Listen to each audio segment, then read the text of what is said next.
Ça va, beau gosse? On peut te pincer un téton ou on se connaît pas encore assez?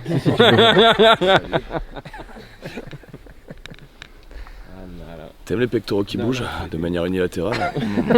Chut, bouillant. Beau matériel, hein? Les dessous du vlog.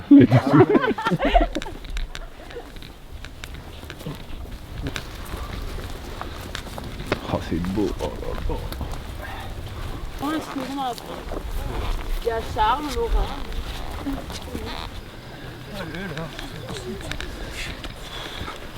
Oh là là. Le mec, il a trop de jambes. Ce mec est un surhomme. Du tout, toi, tu lui as parlé. Attends, je te remets tes lunettes. Relou les gens.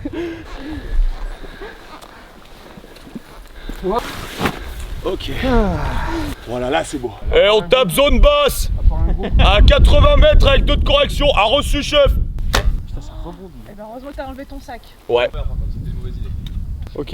Il sait pas quoi faire de ce grand machin. Place-toi bien. Arrête, vas-y, dégage, putain. Bon, et là c'est la puissance, vas-y. T'as déjà fait? Oh.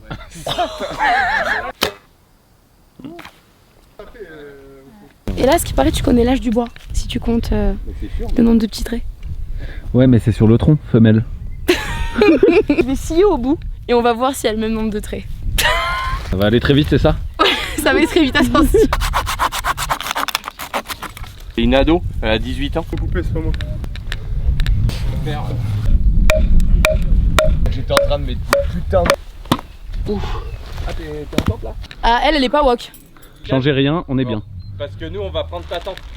Ah d'accord. Il a 25 mètres carrés, il est tout seul et nous on a ça. On va dormir comme des loirs. C'est un tunnel le truc. Pourquoi vous faisiez ça? Pour essayer de faire une petite fermeture par rapport au vent. Ah d'accord. Éventuellement, tu as une petite fente ici. D'accord, petite Pour Un pouvoir, Judas, un Judas. On est... Pour voir. Oh là là là là là là là là. Salut, hein, bienvenue dans ma tente.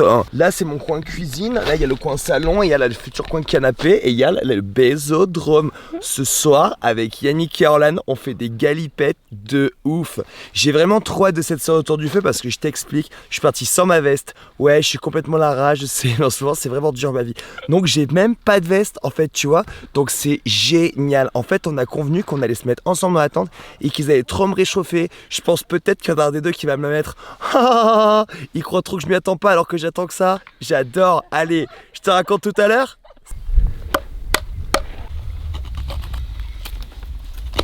Oh, mais...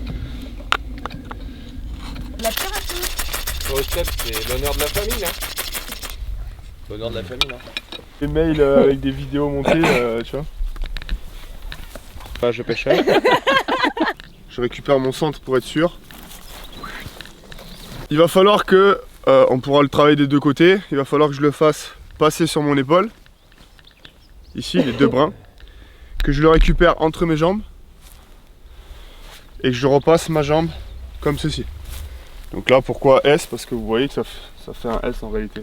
La corde, elle fait ça. D'accord. Et il va donc falloir que je garde avec cette main, c'est pour ça qu'on mettra des gants, là en tout cas pour l'entraînement.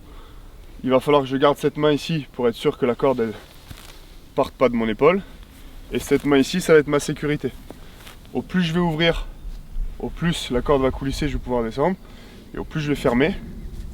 Là si je ferme, je peux mettre tout le poids que je veux, je peux même me mettre plus en arrière si je veux. Je peux pas tomber. La main est au même niveau, sauf que je vais ouvrir, fermer. Ouvrir, fermer. Ouais. T'as conscience pour le descendre? Je te dis, tu peux la côté du bord. Après, Je fais le deuxième corde. après il faut... Le deuxième corde. Mais encore une fois, T'as un sac à dos? donc faut que je sois penché vers l'arrière parce que sinon ça fonctionne pas. Hein. On n'est pas sur une falaise. Donc, si tu fermes, forcément ça bloque.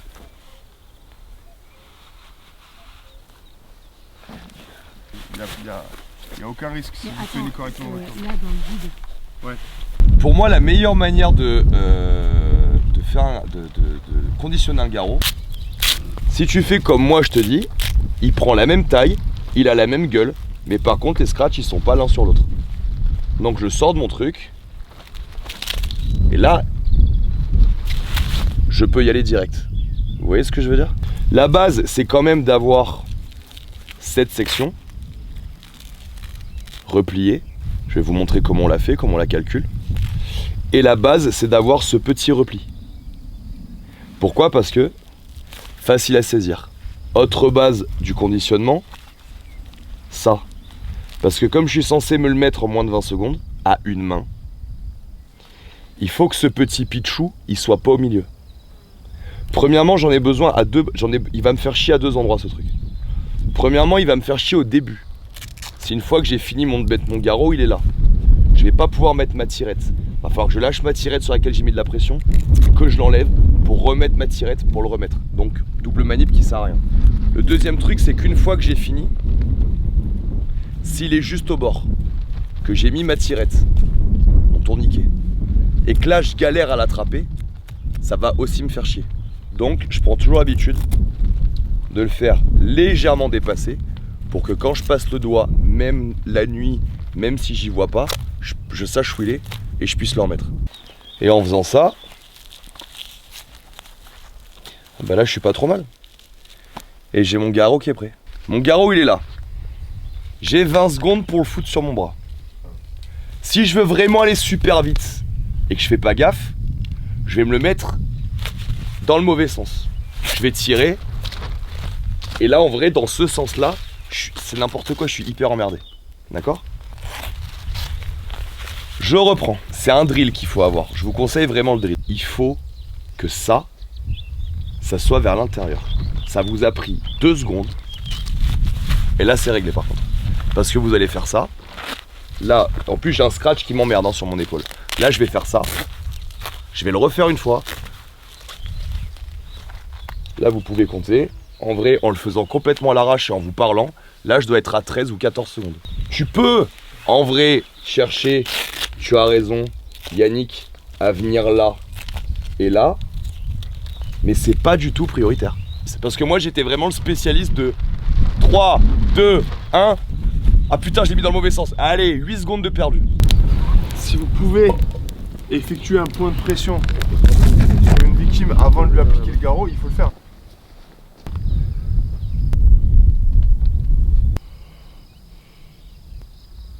Je laisse dormir ou pas? Il est important de remettre toujours en situation du cadre légal d'exercice ce qu'on fait. Si je commence à montrer des techniques qu'on enseigne à des militaires sur les terrains d'opération, ça ne fonctionne pas. Parce qu'en fait, le cadre légal d'un militaire sur un théâtre d'opération n'est pas le cadre légal du citoyen lambda sur le sol de l'État français. D'accord? Le combat, ça fait mal. Le combat, même si on a le dessus, on va finir blessé. Si on finit pas blessé, c'est un film. C'est-à-dire Jackie Chan qui se bat dans un bar contre 10 mecs en ayant pris 2 gifles. Ça n'existe pas. C'est-à-dire que dans une situation d'agression, si vous en sortez au pire qu'avec un bras cassé, un œil éborgné ou 2 dents en moins, c'est bien que toute votre stratégie repose en grosse partie sur l'évitement. Le combat fait mal aussi juridiquement selon jusqu'où ça devient incontrôlable. Donc ces 2 facteurs-là font que vous devez toujours chercher à éviter. Une fois qu'on a compris cette stratégie d'évitement, on peut rentrer dans quand on n'a pas pu l'éviter. Quel est le premier geste qu'on fait lors d'une situation d'agression? Qu'est-ce que l'agresseur fait en premier? Quel est le premier coup qui part? Un coup de poing, généralement. Bonne réponse. Vers où? Vers le visage. Exactement. C'est 99% de ça et le coup de tête. Ça arrive rarement que le mec il arrive et se dise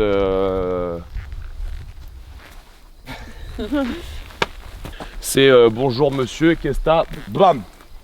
Prise de distance avec la première main, patate. Prise de distance avec la première main, coup de tête. Alors on va passer très vite sur le coup de tête et vous allez comprendre pourquoi. Donc il y a une attitude qui fait que vous pouvez éviter le coup de tête. Par exemple, Raph veut me péter la gueule parce que, je sais pas, j'ai mal parlé à sa femme. Donc il veut venir me mettre un coup de boule. Moi je vais mettre mes mains ici et je vais commencer par lui dire monsieur, calmez-vous. De là, quand il va rentrer, mes mains qui sont ici en signe de paix et qui me permettent de maintenir une distance, s'il amorce son coup de tête, vas-y, amorce un coup de tête. J'ai rien à faire. J'ai que ça. Et s'il est beaucoup plus fort que moi, il va me bouger, vas-y. Il va me bouger. Mais il n'y a pas de coup de tête. Je me dis, bon, là, le mec, il est vraiment énervé, il veut me péter la gueule. Moi, j'ai la frousse. Je laisse s'approcher jusqu'au dernier moment. Vas-y, approche-toi. En espérant qu'il se passe rien. Et là, je prends un coup de tête et je m'éteins. Donc ça, c'est interdit. C'est une attitude qui est interdite. C'est-à-dire que si lui veut m'agresser, il sera pas comme ça. Déjà, il va venir vers moi. Il va avoir une attitude offensive. Il va être ce qu'on appelle en position 1. Il va être tout le poids de corps sur l'avant. Et en fait, il va me lire. Et si moi, là, dans ce truc-là, je me mets en 3, c'est 1, je suis faible psychologiquement. 2, je suis faible sur mes appuis. Langage corporel. Donc là, lui, il est lancé. On va peut-être même être là. Si on est 2 mâles alpha, vas-y, tu veux quoi? Tu veux quoi? Au moment où il y en a un des deux qui va faire ça, dans la demi-seconde, la percu de l'autre, elle sera partie. Donc, il vaut beaucoup mieux rester en avant. Et là, je suis ici, il me rentre dedans. Vas-y, rentre dedans. Mais moi, je suis toujours en 1 par contre. Et là, il n'y a pas eu de coup de tête. Donc, le coup de tête, c'est ça le problème. Donc, quand je vais agresser un mec, il y a une grosse part de la faute du mec. Je dis la faute. Bah oui, parce que c'est lui qui va me montrer sa faiblesse. Il faut savoir qu'au passage, je suis en réaction. Systématiquement, je suis en réaction. Le concept de la self-défense au niveau de la légitime défense au niveau du cadre légal, vous êtes forcément en réaction. C'est-à-dire que s'il m'attrape la main et que je lui mets une énorme pastèque là, j'ai perdu. Il faut que j'attende qu'il m'en mette une, vraiment, et même s'il commence à me cogner que je fais ça, j'en ai pris 2, et que j'y retourne, il n'y a plus légitime défense, il y a vengeance. Parce qu'il n'y a plus le instantanéité, qui fait partie d'une des 5 règles de la légitime défense. Oui, on pourrait faire monsieur, calmez-vous, et boum, venir là directement. Ça fonctionne très bien, il n'y a pas de muscle là. Je vous ferai tester tout à l'heure, n'importe qui pousser sous la tête. Voilà. Mais le problème, c'est qu'on est sur un monsieur, calmez-vous. Et au lieu de pousser la tête, vous la frappez, vous allez le satelliser en arrière, il va tomber, il va se faire mal. ITT, parce qu'à tout moment, ses dents vont claquer. Vous avez perdu. L'intérêt, c'est que je sais qu'une fois qu'il va me rentrer avec sa tronche, vas-y, rentre avec sa tronche, wow, je suis à distance, là, il monte en haut, boum, tout de suite. Qu'est-ce que je fais? Eh bien, en fait, je suis pas en train de réfléchir à quel côté ça va partir. Je me dis pas, il y a une gauche et une droite. Parce que je pourrais le faire. Mais le problème, c'est qu'il faut vraiment être arrogant. Faut croire dans une situation de stress où je viens de sortir du resto avec ma gonzesse, je suis chill, à tout moment je suis en claquette. Moi, il faut arriver à croire que dans cette situation-là, en une fraction de seconde, avec mes yeux qui sont pas paramétrés parce que ça fait pas 3 rounds que je mets sur le faux sac, tu vois, et que je dis bon allez, on fait un round d'échauffement, c'est parti. Il faut croire que sans tout ça, je vais arriver, le mec il va me rentrer avec un coup de tête. Moi j'ai le cœur à 180, il y a ma femme à côté, et que là je vais arriver à calculer, attends, gauche ou droite. Donc je vais adopter une attitude qui fonctionne tout le temps. Je vais me protéger la tête très fort. Avec quoi je protège ma tête? Ça. Si lui il tape vraiment fort, sa main elle est HS. Terminé. Parce qu'il va taper pleine carafe sur un avant-bras. Je peux vous assurer d'un truc, c'est que ça, sur ça, il va rien se passer.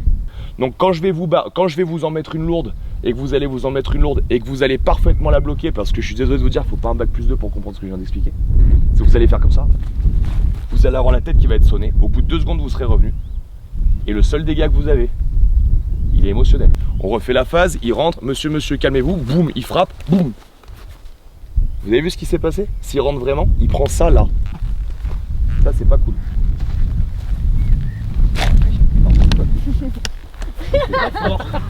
Je ne fais pas fort, mais c'est pas sympa. Sauf que je le fais. Et au passage, là, vous pouvez plaider. Non mais attendez, il a essayé de mettre un coup de boule. Moi j'ai repris la distance. Et derrière c'est pendant qu'il me frappe, parce qu'on est dans l'instantanéité. Vas-y, coup de boule, percu, boum. Ah, c'était instantané. Si ensuite là le mec n'est pas calmé, il va falloir le saisir. Pour une raison très simple, c'est qu'une fois qu'il est collé à moi, il peut pas me taper. On recommence, monsieur, calmez-vous, coup de boule, coup de poing, saisi. Une fois que je suis là, comment il peut me frapper? Un coup de genou dans les couilles, vous rêvez complètement. Si là il met un coup de genou dans les couilles, il est sur une jambe. Dans l'instant, il est par terre. Il peut pas me frapper.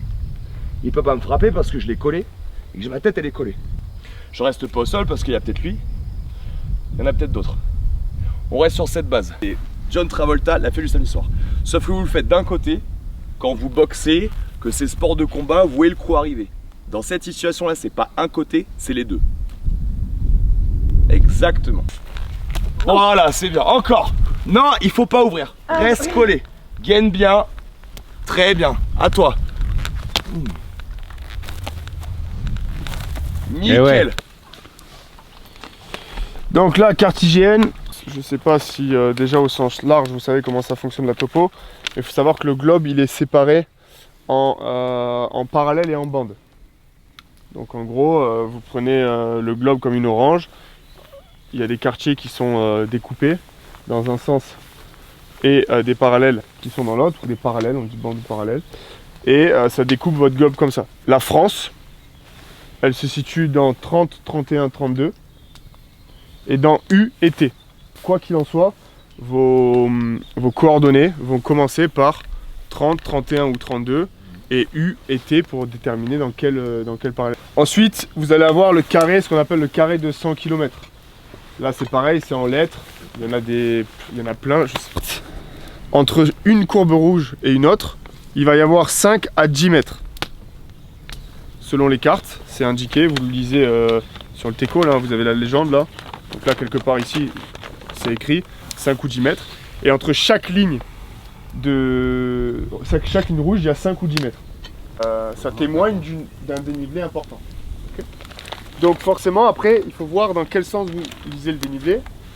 Et pour ça, il y a les chiffres qui sont écrits sur toutes les, je sais pas moi, toutes les 10 lignes par exemple, je dis n'importe quoi. Toutes les 10 lignes rouges, il y a une hauteur, une altitude qui est écrite. Ça correspond.